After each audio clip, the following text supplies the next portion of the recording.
இன்றைக்கி நம்ம வீட்டில் என்ன சமையல்னு பார்க்கலாங்க. இன்றைக்கி கீ ரைஸ் செஞ்சுருக்கேன். அதுக்கப்புறம் கார முட்டை செஞ்சுருக்கேன். இது ரொம்ப டேஸ்ட்டாக இருக்குது ஃப்ரெண்ட்ஸ், நீங்களும் செஞ்சு பாருங்கள். நம்ம சிக்கன் கிரேவி எப்படி செய்வோமோ அதே மாதிரி செஞ்சு முட்டையை வறுத்து இதில் போட்டுருந்தோம். அடுத்து சுட சுட ஒயிட் ரைஸ், மோர் அடித்து வச்சுருக்கேன். அதுக்கு சைட் டிஷ் வெண்டைக்காய் வதக்கல். இன்றைக்கி இதாங்க ஸ்பெஷல். சாப்பிடலாமா?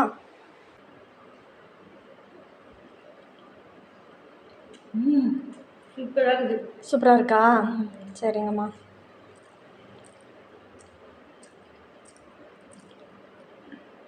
நான் சாப்பிட்றேன், நீங்களும் சாப்பிடுங்க. மோர் சாதம் எப்படி இருக்குன்னு சொல்லவே இல்லை. மோர் சாதம் நல்லாயிருக்கும் அப்படின்னு சொல்கிறீங்களா? அதெல்லாம் சூப்பராக இருக்குல்ல? எல்லாமே நல்லா இருக்குது. நான் சாப்பிட்றேன், நீங்களும் சாப்பிடுங்க. நாங்களும் சாப்பிட போகிறோம். பாய். பாய்.